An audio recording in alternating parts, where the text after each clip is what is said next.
दोस्तों, मनोविज्ञान में टॉप ट्रेंडिंग टॉपिक है जिसका नाम है गार्डनर का बहुबुद्धि सिद्धांत। टेट एग्जाम में जो भी आपका टेट एग्जाम है, सबसे ज्यादा क्वेश्चंस यहीं से बनते हैं क्योंकि गार्डनर का सिद्धांत बुद्धि के चैप्टर में सबसे ज्यादा महत्वपूर्ण स्थान रखता है। तो नमस्कार, जय हिंद, वंदे मातरम। दोस्तों, स्वागत है आप सभी का गुरुजी वर्ल्ड एग्जाम स्टडी प्लेटफॉर्म में। राष्ट्र हित में शिक्षा, छात्र हित में शिक्षा। This is Dheeraj Dwivedi from Guruji world. एक कॉपी एक पेन ले लीजिएगा, कभी भी लिखने की जरूरत नहीं पड़ेगी, बस कुछ पॉइंट बना लेना, स्टार बना के चीजें लिख लेना, क्योंकि हम चाहते हैं कि कोई भी बच्चा ना तो रटे ना लिखे और एकदम से ऐसा सटीक बता दो कि पूरी तरीके से कोई भी सिद्धांत हो आपके दिमाग में सेट हो जाए। आप देख रहे हैं हर बहन हर भाई देख रहे हैं गुरुजी वर्ल्ड, केवल हम शिक्षक बनाते हैं। बहुबुद्धि सिद्धांत की बात करें, थ्योरी ऑफ मल्टीपल इंटेलिजेंस। अगर हम यहां पर चित्रात्मक की बात करें तो आप गार्डनर का चित्र देख रहे हैं। यहां से बनते हैं दो तीन क्वेश्चंस कि गार्डनर ने कब संशोधन किया, गार्डनर के अनुसार बुद्धि कितने प्रकार की होती है, गार्डनर ने जब पहली बार संशोधन किया था तब बुद्धि कितने प्रकार की थी, एनसीईआरटी क्या कहती है। तो सारे क्वेश्चंस यहां से बनेंगे। एक लेखक में कैसी बुद्धि होती है, एक अभिनेत्री में कैसी बुद्धि होती है और एक नेता में कैसी बुद्धि होती है। तो मैं कह सकता हूं कि सारी बुद्धि को जरा ध्यान देना कि गार्डनर से ही सारे बुद्धि के चैप्टर्स बनते हैं। अब देखिएगा, सबसे पहले मैं आपको बता देता हूं कि क्वेश्चंस यहां से बनता है कि बहुबुद्धि सिद्धांत के जनक कौन है। तो बहुबुद्धि सिद्धांत के जनक है मिस्टर गार्डनर। सिंपल सी बात है, लेकिन यहां से क्वेश्चंस ये भी बनता है कि कितने प्रकार होते हैं बुद्धि के, तो वो हम सब जानेंगे। तो सबसे पहला पॉइंट आपको स्टार में लिख लेना है कि बहुबुद्धि सिद्धांत के जनक कौन है, पितामह कौन है। तो एच गार्डनर है। कब दिया था? 1983 में यह सिद्धांत दिया था। हार्वर्ड गार्डनर के अनुसार बुद्धि का कोई एक तत्व नहीं होता है, बल्कि बुद्धि के बहुत सारे तत्व होते हैं फिलहाल। लेकिन अब हम जानेंगे, यहां पर कुछ पॉइंट आपको लिख लेना है। एक पॉइंट आपको लिख लेना है। क्या लिख लेना है? जो बार बार एग्जाम में पूछा जाता है। पहला पॉइंट तो मैंने आपको लिखवा दिया है कि गार्डनर का बहुबुद्धि सिद्धांत यानी बहुबुद्धि सिद्धांत किसने दिया है, ठीक है ना। तो यानी कह सकते हैं मल्टीपल इंटेलिजेंस का सिद्धांत जो दिया है वो मिस्टर गार्डनर ने दिया है। और हम यहां पर एक और क्वेश्चन पूछा जाता है कि गार्डनर की एक प्रमुख पुस्तक क्या है, वो भी हम जानेंगे। तो सबसे पहले मैं आपको बता देता हूं कि बुद्धि का एक सिद्धांत है जिसे हार्वर्ड गार्डनर का सिद्धांत कहा जाता है, यानी कौन सा? बहुबुद्धि का सिद्धांत कहा जाता है। इसके अनुसार हर इंसान में अलग प्रकार की बुद्धि होती है। जैसे कोई संगीत में पारंगत हो सकता है, तो कोई अभिनय में हो सकता है, कोई लेखन में, तो कोई तार्किक क्षमता में, इत्यादि इत्यादि तरीके में अपना अपना क्षेत्र होता है, उसमें कोई पारंगत हो सकता है। इन्होंने बुद्धि के इस सिद्धांत को समझाने के लिए 8 क्षेत्रों में विभाजित किया है। इस क्वेश्चन को इस पॉइंट को आपको स्टार बना के अपनी कॉपी में लिख लेना है, क्योंकि यही पॉइंट एनसीईआरटी की दृष्टि से पूछा जाता है। अब क्वेश्चन यहां से बनते हैं दो। एक स्टार बना के आपको यह भी लिख लेना है कि सबसे पहले जब सिद्धांत दिया था तो 1983 में हार्वर्ड गार्डनर ने सबसे पहले बुद्धि के कितने भागों को बांटा था? तो 7 भागों में बुद्धि को बांटा था। समय बीता और समय बीतने के बाद 1998 एक समय आया जिसको संशोधन करके 8 भागों में कर दिया गया। इसके बाद सन 2000 में इन्होंने 9 भागों को किया। लेकिन आपको 2000 वाला याद नहीं रखना है, क्योंकि एनसीईआरटी के मुताबिक ही आपका टेट एग्जाम पूछा जाता है। तो जब क्वेश्चन में पूछा जाए कि सर्वप्रथम हार्वर्ड गार्डनर ने कितने सिद्धांतों को बताया था? 7। अगर क्वेश्चन में पूछा जाए कि वर्तमान में हार्वर्ड गार्डनर के प्रमुख बुद्धि के क्षेत्र कितने हैं, तो आपको 8 मारना है, इससे ज्यादा आपको नहीं मारना है। क्वेश्चन में क्या आएगा? बहुबुद्धि सिद्धांत के जनक कौन है? तो हार्वर्ड गार्डनर है। बहुबुद्धि सिद्धांत के जनक अगर हार्वर्ड गार्डनर है तो इन्होंने बुद्धि को कितने भागों में बांटा है? तो आपको मारना होगा 8 मारना होगा। उसमें ना तो 7 मारेंगे, ना 8 मारेंगे, ना 7 मारेंगे, ना 9 मारेंगे, केवल 8 मारना होगा, क्योंकि एनसीईआरटी के अलावा कोई भी सीबीएसई या कोई भी यहां पर न्यायालय आपको आंसर नहीं मानता है। आगे बात करेंगे दोस्तों कि गार्डनर ने अपनी पुस्तक फेम्स ऑफ माइंड। अब देखिएगा, यहां पर एक क्वेश्चन बनेगा कि क्वेश्चन यह बनता है कि famous of mind the theory of multiple intelligence. तो जैसे ही हमारे दिमाग में आएगा मल्टीपल इंटेलिजेंस, तो मैं कहूंगा कि भैया बुद्धि का बहुबुद्धि सिद्धांत। तो सिंपल सी बात मेरी ये आई सामने निकलकर कि यहां पर कि जो मल्टीपल इंटेलिजेंस है ये किसकी पुस्तक होगी?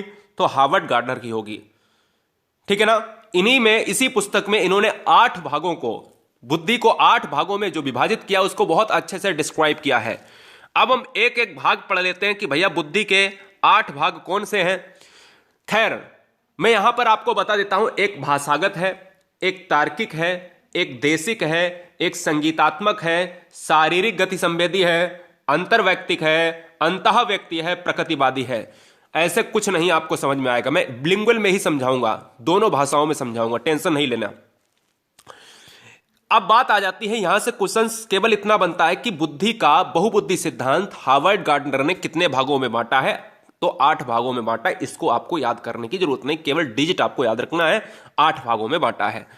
अब एक एक सिद्धांत को अच्छे तरीके से पढ़ना है। सबसे पहले मैं यहां पर ले लेता हूं शारीरिक गति संवेदी, ठीक है ना, शारीरिक गति संवेदी बुद्धि। अब क्वेश्चन कैसे एग्जाम में बनेगा यहां से बड़ा ध्यान से देखिएगा। मैं पहले आपको बता देता हूं कि संपूर्ण शरीर अथवा किसी अंग को लचीला बनाकर प्रयोग करना, पेशीय कौशल का उपयोग करना शारीरिक गति संवेदी योग्यता के अंतर्गत आता है। और ऐसी जो बुद्धि है वो खिलाड़ी, नर्तक, जिम्नास्टिक, शल्य चिकित्सा, धावक आदि में पाई जाती है। मेरा कहने का मतलब सिर्फ इतना है, आप कहोगे सर मजा आ गया। कहने का मतलब सिर्फ इतना है, जो शरीर के द्वारा गतिविधि करते हैं उनमें कौन सी बुद्धि पाई जाती है? तो आपका आंसर होगा शारीरिक गति संवेदी बुद्धि। अगर आपसे पूछा जाए कि एक अभिनेता है या अभिनेत्री है, वो किस तरीके की बुद्धि यूज करता है, तो वो शारीरिक गति संवेदी। 3-4 बुद्धि आप जैसे ही पढ़ोगे तो मजा आ जाएगा। देखिएगा यार, अभिनेता क्या करता है, अभिनेत्री क्या करता है? डांस। और डांस में क्या होता है? डांस में आपके शरीर को लचीला बनाकर उनका उपयोग किया जाता है, शारीरिक गतिविधि करी जाती है। ऐसे ही खिलाड़ी बिना शरीर का उपयोग करके नहीं खेल सकता। कोई भी धावक है तो उसेन बोल्ट का नाम ले लो, या फिर अपने यहां का कोई भी हॉकी खिलाड़ी ले लो या क्रिकेटर ले लो, क्या बिना शरीर को हिलाए डुलाए खेल सकता है क्या? नहीं। इसलिए जहां पर आपको शरीर का उपयोग करना होगा तो क्वेश्चन में आए तो आंसर क्या मारोगे? शारीरिक गति संवेदी बुद्धि उसमें होगी, ठीक है ना। जैसे सचिन तेंदुलकर, ठीक है ना, मेजर ध्यानचंद्र, इस तरीके की बात करें, अमिताभ बच्चन, शाहरुख खान, जितने सभी हैं खिलाड़ी, अक्षय कुमार, ये अभिनेता, ठीक है ना। तो इसमें कौन सी बुद्धि होगी? शारीरिक गति संवेदी। अभी सब आपको बताएंगे, इंजीनियर कैसे बनता है, डॉक्टर कैसे बनता है उसमें, ठीक है ना, सारी चीजें आपको मिलेंगी। अंतरवैयक्तिक की बात कर रहा है, इंटरपर्सनल इंटेलिजेंस। अंतरवैयक्तिक बुद्धि में क्या है? अंतरवैयक्तिक बुद्धि में बुद्धि के व्यक्ति दूसरे व्यक्तियों की इच्छाओं, प्रेरणा तथा आवश्यकताओं को समझते हैं, दूसरे व्यक्तियों के सूक्ष्म व्यवहार के प्रति संवेदनशील रहते हैं। हम 4 लोग खड़े हैं एक जगह पर और हम समझते हैं कि भाई तुम क्या कह रहे हो, हम क्या कह रहे हैं, हम अपनी बात मनवा लेते हैं और आप हमारी बात मनवा लेते हो। मतलब हम दूसरों से क्या करते हैं, आपकी प्रेरणा क्या है, हम आपको मोटिवेट करते हैं। जैसे अगर मैं आपसे कह दूं कि समाज में एक नेता है, समाज में एक नेता है, वो नेता आपको किस तरीके से कब आएगा आपके पास? जब आपसे वोट लेने आएगा। तो यार देखो, नेता की बात करें तो धार्मिक नेता हो सकता है, या सामाजिक कार्यकर्ता हो सकता है, या नेता हो सकता है, प्रधान हो सकता है। वो आपसे क्या करेगा? अंतरवैयक्तिक का मतलब होता है कि जब 2 या 2 से अधिक लोग हों, आप कितने भी उस नेता से नाराज हो, लेकिन लास्ट में आपसे क्या कर लेगा? आपको सब कुछ मना लेगा आपको, ठीक है ना। मैं ये करवा दूंगा, मैं वो करवा दूंगा। तो क्वेश्चन में अगर आ जाए कि यार देखो, धार्मिक नेता हुआ, सामाजिक कार्यकर्ता हुआ, उनमें कौन सी जो है बुद्धि पाई जाती है, तो वो याद रखना है कि अंतरवैयक्तिक बुद्धि पाई जाती है, यानी दूसरे व्यक्तियों की इच्छा, प्रेरणा तथा आवश्यकताओं को समझते हैं। ये सर आपकी अंतरवैयक्तिक बुद्धि है। अब ध्यान देना, अंतरवैयक्तिक बुद्धि 2 या 2 से अधिक लोगों के बीच में है, ठीक है। हाँ जी। अब एक आता है इससे ही जुड़ा हुआ, अंतः व्यक्ति बुद्धि, इंटरपर्सनल। अंतरवैयक्तिक बुद्धि था 2 या 2 से अधिक लोगों से जब हम इच्छाओं और प्रेरणा को ग्रहण करते हैं, या हम किसी चीज को बताते हैं या किसी चीज को मनवाते हैं, वो अंतरवैयक्तिक था। ऐसी व्यक्ति गहरी सोच रखते हैं। अंतः व्यक्ति का मतलब होता है जब खुद से ही आप निजी भावनाओं, निजी अभिप्रेरणा, निजी अपनी इच्छा, मतलब 2 या 2 से अधिक लोग था अंतरवैयक्तिक। और यह केवल अपने आप से अगर कोई भी चीज पूछ रहे हो, या कोई भी चीज आप सोच रहे हो, कल्पना कर रहे हो, तर्क कर रहे हो, तो वो अंतः व्यक्ति होता है। इच्छाओं को जानकर उस ज्ञान को दूसरे व्यक्तियों के साथ अंतः क्रिया में कर सकते हैं। तो ये जैसे दार्शनिक की बुद्धि क्वेश्चन में आ सकता है, जैसे दार्शनिक की बुद्धि कैसी होती है, तो वो अंतः व्यक्ति है, ठीक है ना।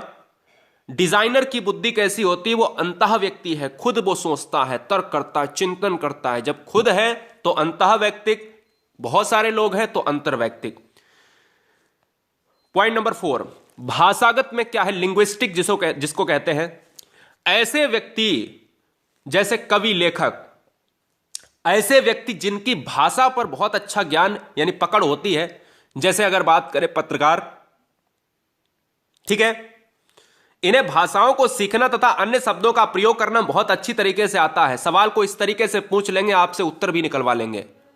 यह शब्दों के संबंधों को बहुत गहराई से समझते हैं कि कवि, लेखक आदि। इस तरीके की जो बुद्धि होती है दोस्तों, वो किसमें होती है? भाषागत बुद्धि के अंतर्गत आती है। जब क्वेश्चन में पूछा जाए कि कवि में किस तरीके की बुद्धि पाई जाती है बहुबुद्धि सिद्धांत के अनुसार, तो भाषागत बुद्धि होती है, लिंग्विस्टिक बुद्धि होती है। ठीक है ना, याद रखिएगा।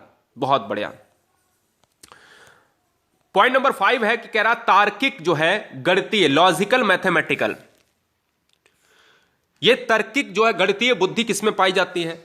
ऐसे व्यक्ति जो तर्क करने की क्षमता, समस्या समाधान क्षमता, वैज्ञानिक चिंतन आदि गुण होते हैं, वैज्ञानिकों तथा नोबेल पुरस्कार वालों में ऐसी बुद्धि होती है। मतलब अगर तर्क वाली जो बुद्धि है, जैसे अगर हम बात करें बैंकर, एसएससी की तैयारी करने वाले क्या होते हैं? बैंकर हो सकते हैं, बैंक की तैयारी बैंकर हो सकते हैं। एसएससी वाले वो भी पढ़ते हैं, रीजनिंग पढ़ते हैं, मैथमेटिक्स पढ़ते हैं।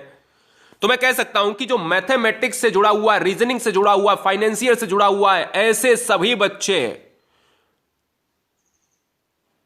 कैसे होंगे? तार्किक गणितीय लॉजिकल मैथमेटिकल स्टूडेंट कहलाएंगे। एक साइंटिस्ट में कौन सी बुद्धि होगी? तो तार्किक गणितीय लॉजिकल मैथमेटिकल वाली बुद्धि होगी। ठीक है ना? तो जैसे यहां पर मैथमेटिशियन लिखा है, यानी एक गणितज्ञ की बात करी गई, फाइनेंशियल लिखा गया है, ये सारी चीजें आपको मिलेंगी। अब हम लेते हैं देसिक बुद्धि। हार्वर्ड गार्डनर की छठी बुद्धि का नाम है देसिक बुद्धि, विजुअल इंटेलिजेंस। ऐसे व्यक्ति वस्तुओं और स्थानिक आयामों को याद रखने की क्षमता रखने वाले होते हैं। ऐसे व्यक्ति सरलता से देश इस सूचना को अपने मस्तिष्क में रख लेते हैं। ठीक है ना? हां जी, देश की सारी सूचनाएं, जो भी उनके दिमाग में आ रहा, सारी चीजें, जो भी उन्होंने देखा कि स्ट्रक्चर, ये बंबई में ऐसा स्ट्रक्चर था, दिमाग में रख लिया और घर चले आए। पाकिस्तान में ऐसा था, अमेरिका में ऐसा था। तो मैं कह सकता हूं कि जैसे विमान चालक, चित्रकार क्या होता है? चित्रकार देख के बना देगा आपका चित्र। नाविक घूमता रहता है। मतलब क्या है कि विभिन्न स्थान आयामों को या जाते जाते चीजों को देखना और उसका अनुभव करना। मूर्तिकार आपका स्ट्रक्चर बना देगा, पूरी मूर्ति बना देगा, तराश देगा, क्योंकि उसके दिमाग में क्या चल रहा है? एक ऐसी कैपेसिटी है जो वस्तुओं को देखकर ही चीजों को याद रख लेता है अपने दिमाग में। साज सज्जा वाले विशेषज्ञ आदि, ऐसे सभी क्या हैं? सभी में कौन सी बुद्धि होती है? विजुअल इंटेलिजेंस होती है, देसिक इंटेलिजेंस, देसिक बुद्धि होती है। ठीक है, हां जी, बहुत बढ़िया। क्योंकि इन लोगों की इमेजिनेशन पावर अच्छी होती है, जिससे अच्छी तरीके से वो एक ही बार में चीजों को देख लेते हैं। जैसे म्यूजिकल इंटेलिजेंस बुद्धि का 7वां सिद्धांत बहुबुद्धि, हार्वर्ड गार्डनर का। इन व्यक्तियों का झुकाव संगीत में होता है। इन्हें लय, सुर, ताल आदि का बहुत अच्छा ज्ञान होता है।